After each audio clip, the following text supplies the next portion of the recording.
Ako namin, Beha, may mga mababait na nag-donate.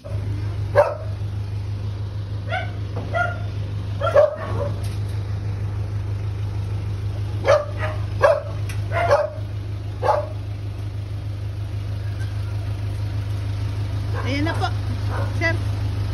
Ingat po, sir. Ingat, ingat kayo. Ayan, ayan.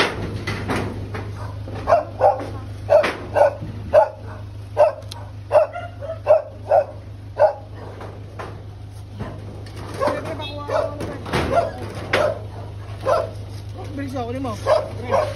Ma'am, balik na lang namin yung ano yung mga hatid namin to.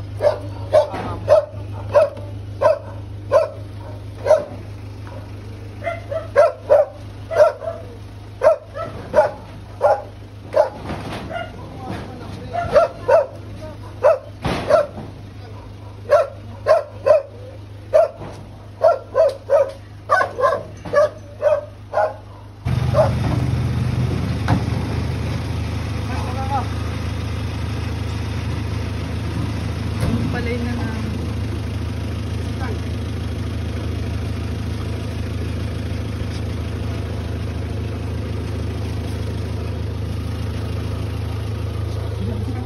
Diyan na lang po muna siguro sa labas. Opo.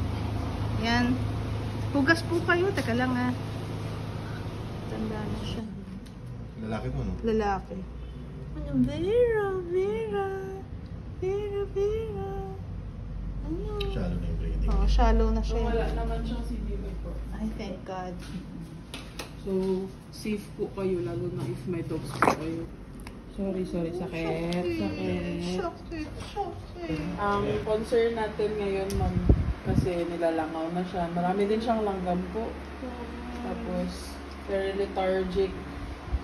So, main concern natin would be viral infection. Distemper virus and parvovirus yung first tests, which is both very deadly sakit.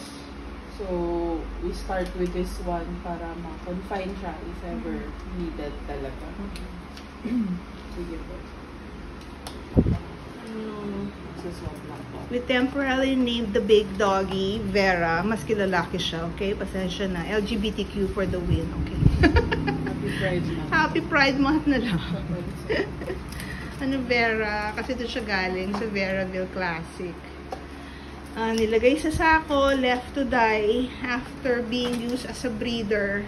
Eh, mukha siyang purebred golden retriever. Ganun. Buti na lang. Thanks to Miss Janice for taking initiative. Ayan. Na-rescue si Doggy.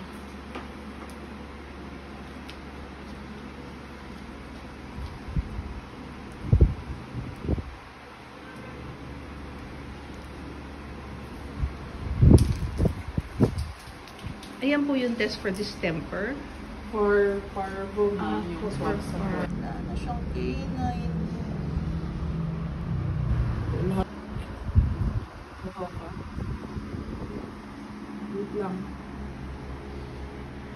Hindi ka mo pag pinakain na siya. Kasi physically pa makita if meron siyang mga wound, ma'am, na nagkukos ng meiosis o yung pagtipon nitong mga maggots na to. Dahil nga sa matted fur. Ay, kawawa ka naman, mahal. Oh my gosh. Wala na talaga. Sorry, Vera. Wala na talaga siya. Oh, ganyan si Adarna nun. Grabe big dog, no? Ayun mo, laki eh. Oh my gosh. Wala na talaga si Vera. Wala na talaga. Laki ng mga hagats. Oh. Ano, Vera? Vera!